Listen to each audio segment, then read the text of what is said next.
Hey, what's up, everyone? This is your boy Ryan with another edition of Clutch Sports Talk. Got another great episode for you guys today. Going to be talking about the Heat and the Lakers, LeBron's legacy. Also, going to be talking about Doc Rivers. He just signed a new deal to be the next coach of the Philadelphia 76ers. Also, going to go into a little bit about Bill O'Brien and his dismissal from the Houston Texans. And of course, I got to talk about the Dallas Cowboys. Is it time to panic? But hey, sit back, relax, and buckle up. This is Clutch Sports Talk with me, Ryan Flowers. Let's go.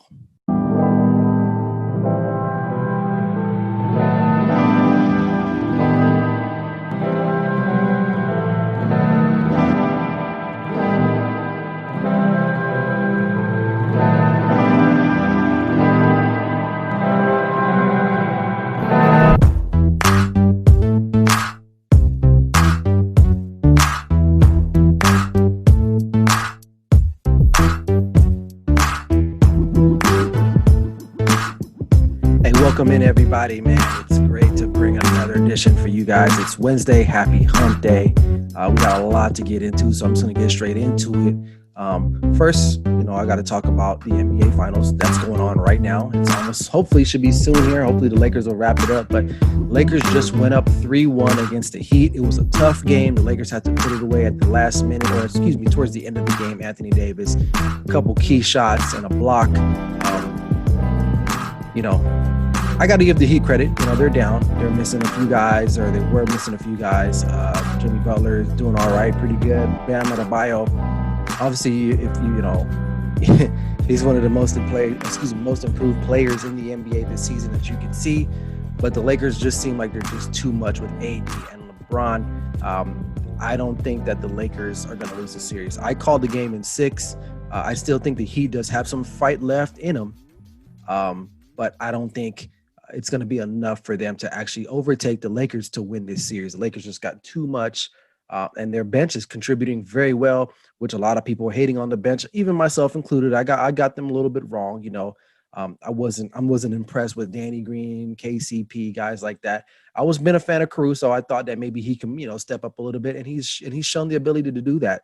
But Lakers, LeBron, AD is just too much. But one thing I will say, with the bubble games going on in baseball, hockey, and the NBA, I know it's the NBA Finals, but it just doesn't feel like the NBA Finals. I mean, I know they have the piped-in music that simulate the crowd, but viewership is down from what I understand.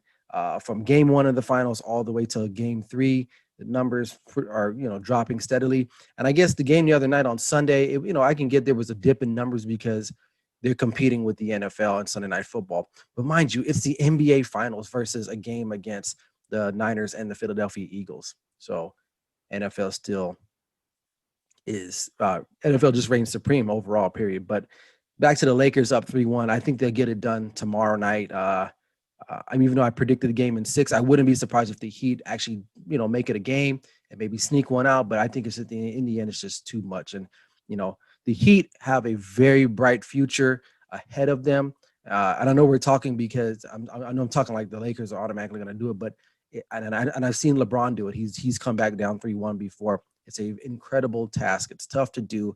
I just don't see the Heat doing it. I don't see LeBron losing 3 games in a row to the Miami Heat, which segues me into the next topic is his legacy. So if and when he does win this championship, right? Let's just assume he wins this championship. It'll give the Lakers their 17th world championship in their franchise history. LeBron, I believe this will be his. Let's see, he got 2 in Miami, 1 in Cleveland. This will be his 4th, I believe, 4th championship. He's been to the playoffs. I don't know how many years. At least he's been to the finals. Excuse me. I don't know, but 11, 12, 13 times. Who knows? I lost count. It's been a while. He's been in the league 17 years. I think he's made it at least 13 times for sure that I can think of. And I heard a interesting take the other day from Colin Cowherd on FS1. He made something pretty interesting to me. I think that there's this argument that he and Michael Jordan are the 2 greatest of all time. Now, after watching The Last Dance, and most of you who saw The Last Dance, you will probably consider Michael Jordan to be the greatest player of all time, hands down, period. Now, there's some other guys that could probably be inserted into that argument, but for the sake of the show right now, it's LeBron and Michael Jordan, right? Arguably, LeBron is an outstanding player, but I don't think he's greater than Jordan. But what I'm getting to, the point that I'm getting to is that maybe LeBron isn't the greatest player ever, but he's definitely the most impactful player of ever in the NBA, period. His consistency, the way he's been able to play 17 years and always somehow be, on one of those teams in contention, being in the finals so many times. Because here's the thing, he's going to surpass Michael Jordan in all statistical stats, period. He's just going to do that. He's going to play a little longer. I mean, and I always make this argument with people who are only Jordan lovers, and I get it. I mean, like I'm with them as far as Jordan being the greatest player overall, but you cannot deny the greatness and the consistency that LeBron has had throughout his career. Never really suffering any serious injuries other than what last year was like the first time he got really hurt and they just shut him down. I'm assuming if they were in the hunt, he probably would have suited up, but they weren't. So they said, you know what, let's just shut him down anyway. But his ability to go to not one, not two, but three franchises and potentially win this championship with the Lakers here tomorrow night is pretty remarkable, considering his age against guys that he's been playing against. And let's be real, the teams that he's lost to in the finals, obviously, the Mavericks team, that was kind of a goof in a sense. Well, I'll give him a pass on that because the fact that the man has been to so many finals, you're bound to lose a few of them. I mean, Tom Brady has lost Super Bowls, right? It doesn't diminish his ability as being one of the greatest quarterbacks ever. It's a loss, it is, but he's been able to make it there. And not only has he been able to make it, now he went over to the Western Conference where supposedly, they're stacked with teams. He still made light work of Houston, Portland, and I think they probably would have beat the Clippers, to be honest with you. And now he's on his way. And I get granted, it's against a Miami Heat team with really no pizzazz other than Jimmy Butler. We probably all wanted to see them play the Bucks. They weren't up to snuff. So, it is what it is. But you cannot deny, I don't care if you're a Jordan lover, Kobe lover, Iverson, whoever, McGrady, you cannot deny the fact that he's been able to do it for so long where a lot of legends and greats were not able to do so. They just haven't. You look at Kobe through his last couple years, Kobe played 20 years, in his 17th season, Kobe was kind of like on the decline. He got some injuries. LeBron is still going strong, man. Like literally the odds just came out for next year. The Lakers are still favorite to win the NBA championship. So he may not even be done. Now it's going to be harder. Don't get me wrong, because other teams are going to get better. Things are going to be done for different franchises. Maybe the Clippers get back on track. Maybe they hire the right coach to get their guys going. Who knows? But the fact that he will be considered with a favorite to win the championship alongside AD, his running mate.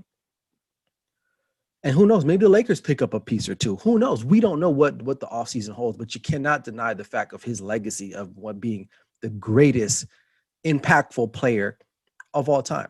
Not the greatest player, but the most impactful, just based off of his consistency throughout his career. And like I said, he's in year 17. He looks like he's still playing at a pretty high level. He's not the LeBron of old, obviously, because he's in his 30s now, but you cannot deny the fact that he's still a key contributor and one of the greatest players in the world, if not the best player in the world right now, today. Now, there are guys that are probably more skillful, but they don't bring the total package. Now, there's some things about him that I'm kind of like, I roll my eyes about, but at the end of the day, the dude's getting it done. He's just getting it done. So, but kudos to LeBron, man. I'm pre-congratulating them because they're probably going to end up winning this thing tomorrow night and wrapping it up. But, shout out to the Miami Heat for doing their best to making it kind of somewhat fun to watch. But I know a lot of people haven't been watching the games, but, maybe they'll tune in tomorrow night.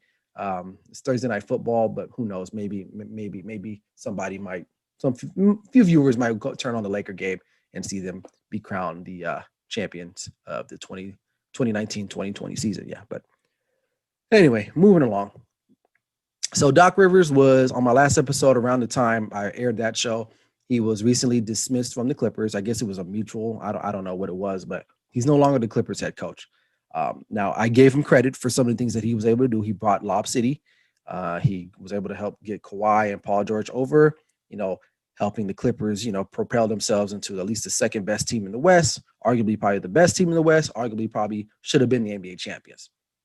So fast forward, he's gone. They blew a 3-1 lead to the Denver Nuggets. He's out of there. You can't fire the player, so you got to fire the coach. So he lands in Philadelphia. Interesting place. He said he really wasn't in a rush, but he didn't want to pass up on the opportunity to coach that roster. And so I started looking at the roster, and I'm like, maybe 2 years ago, that team would have been really good. But I don't like the current roster that they have together. They have no outside shooting. Ben Simmons is a liability. He cannot shoot anywhere on the court. He's mostly an inside kind of guy. Joel Embiid, he's a good, solid player, but he's not someone that I feel like you can actually build around or win a champion. Well, you can build around him, but you can't win a championship with him. They have no outside shooting. They let JJ Redick go. They let Covington go. They traded him to the Houston Rockets. Um, they whiffed on Markelle Fultz a few years ago with the number one pick. Like, they're not a bad team, but they're not a championship caliber team, I don't think. So maybe he feels like there's a struggle there. Maybe he feels like, well, with my coaching, maybe I can get them into, at least the Eastern Conference Finals somewhere, because they do have the pieces, but I'm not sure exactly if he is if that team is actually going to be good enough to even compete in the Eastern Conference. I mean, Toronto's going to be pretty good again. Well, it depends if they keep Fred VanVleet. He's going to be a free agent. But if they say right now they keep all those guys, Toronto's going to be pretty good again. Boston, hopefully she'll get better. They'll have Gordon Hayward hopefully for a full season. Jason Tatum balled out in the bubble. Kemba Walker, he's a solid player, but he went missing a few games. And then you have the Bucks. The Bucks, again, we're one of the best teams in the Eastern Conference and just folded and choked away in the playoffs. It just depends on what Giannis is going to do. We just don't know. But right now, let's say the 76ers are probably the fourth or fifth best team in the East with the current roster. Does Doc Rivers make them any better? I don't think so. I don't think he's that much of a great X's and O's kind of coach. I think maybe he motivates guys. Maybe guys want to play for him. Probably not towards the end of his Clipper tenure, just because maybe they needed a new voice.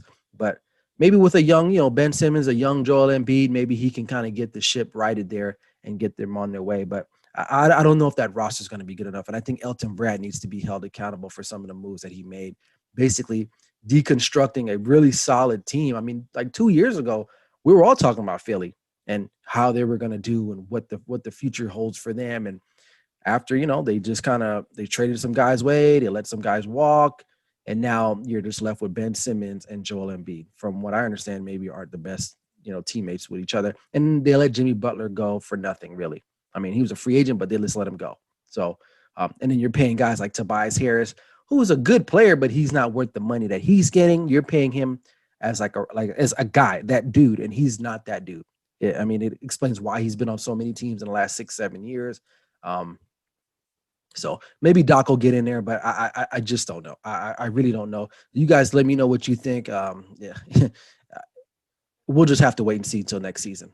Basically, we'll just have to wait and see. But good luck to him in the Eastern Conference. So Elton Brando, you're on the hot seat, bro. I mean, you have to be at this point. If I'm the owner there, I'm looking at him, seeing what these moves are being made. But anyway, I digress.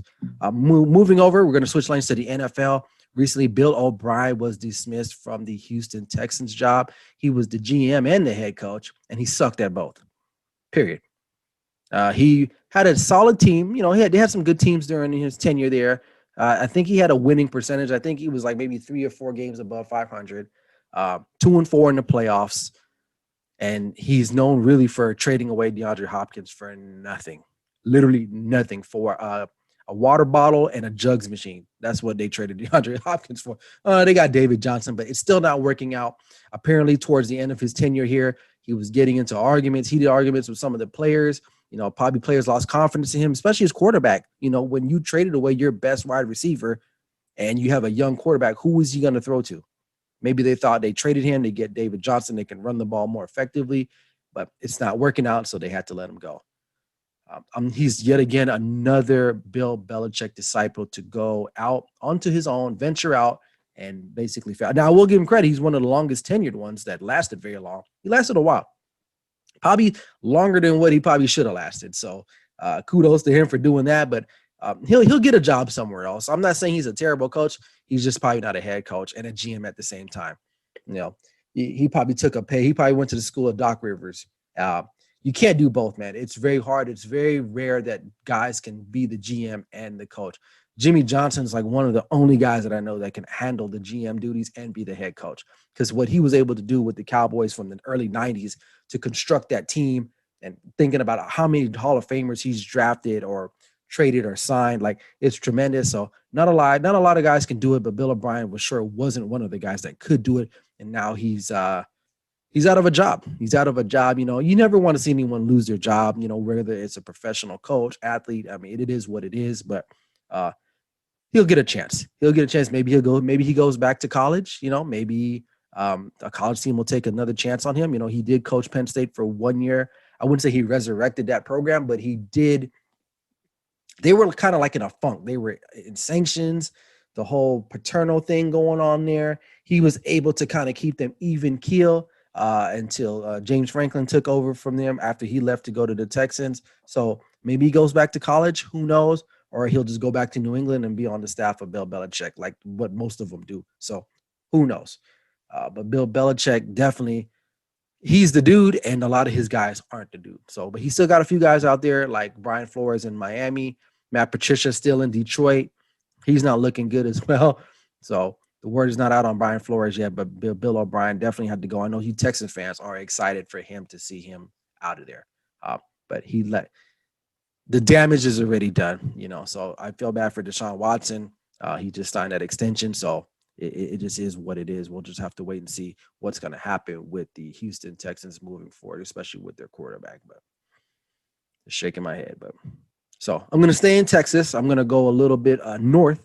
For those of you who are familiar with the geography of Houston and Dallas, yeah, the Dallas Cowboys. I got to talk about them. Why not? Not because they're my team, but because they're atrocious right now. Their defense is terrible. Is it time to panic? Yes, it is time to panic.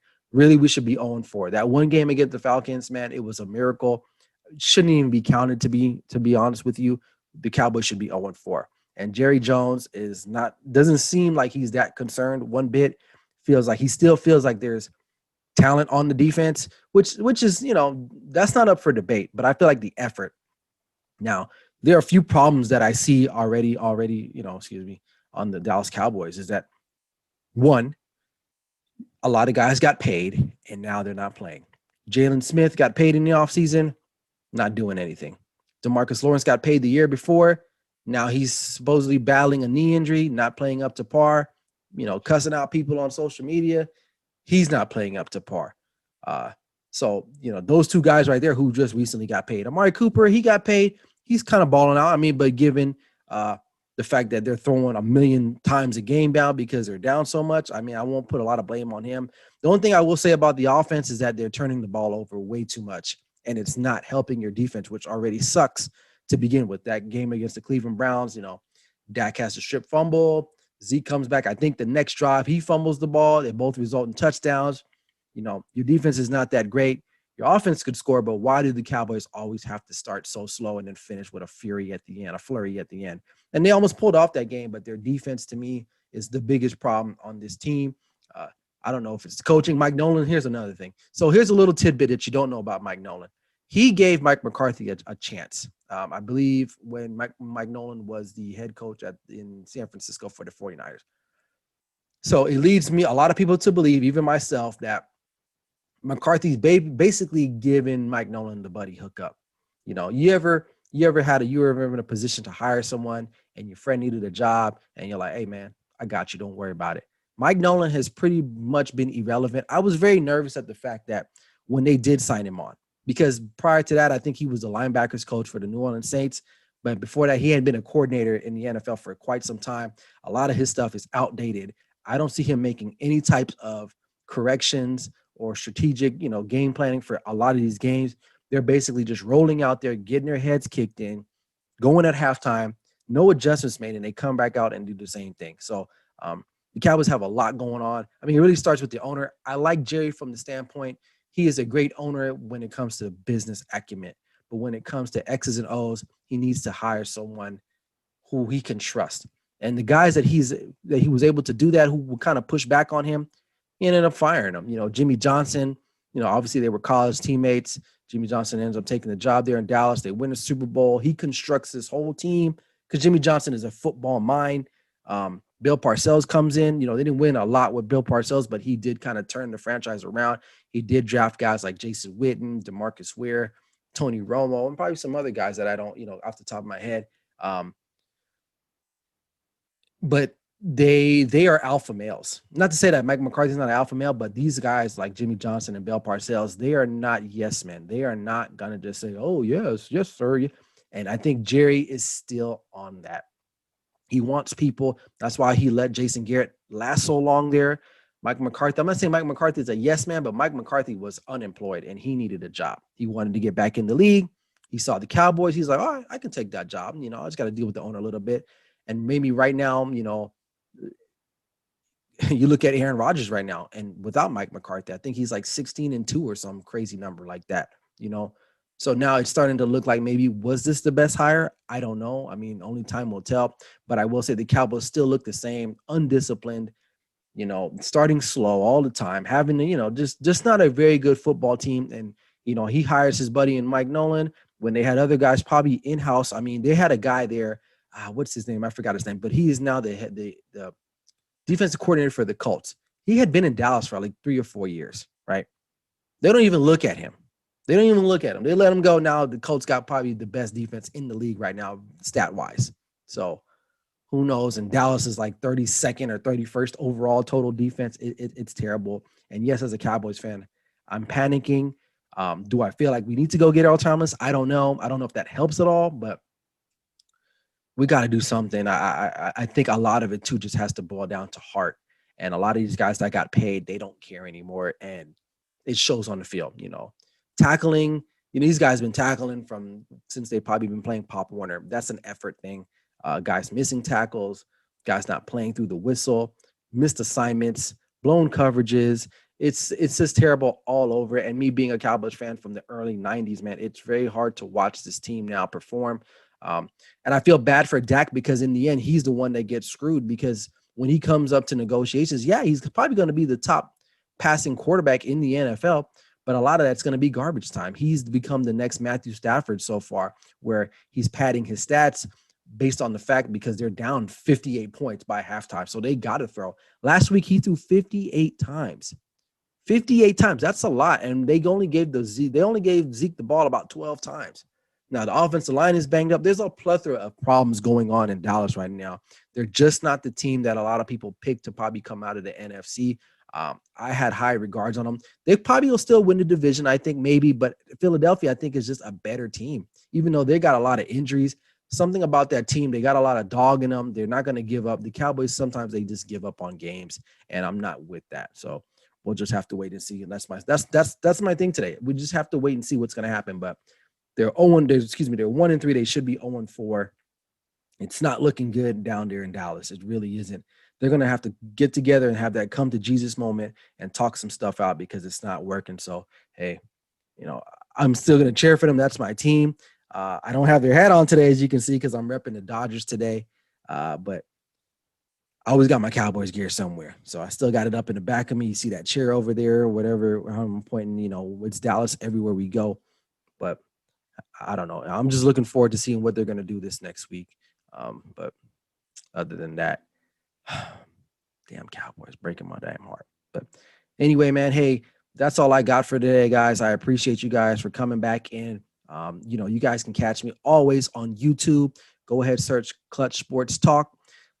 Hit that subscribe button and that notifications link so they'll let you know when I got a new episode. I am still working on some new stuff out here. I'm going to be doing a segment called Film Session, where basically I'm going to take you into the eyes of an NFL coach. We're going to be looking at plays. I haven't decided yet. I'm probably going to do some quarterbacks and maybe some defenses. But basically, if you love football, you're a football junkie, you want to learn a little bit more about the game, or you're just interested in just seeing it. I do have a episode for Patrick Mahomes I did a few months ago, right after he signed his big contract deal. So if you want to check that out, please do so. Other than that, you guys can hit me up on Instagram at clutch.sports.talk. I love all your comments. Give me any feedback. Tell me what you want to hear about. Tell me what you want to talk about.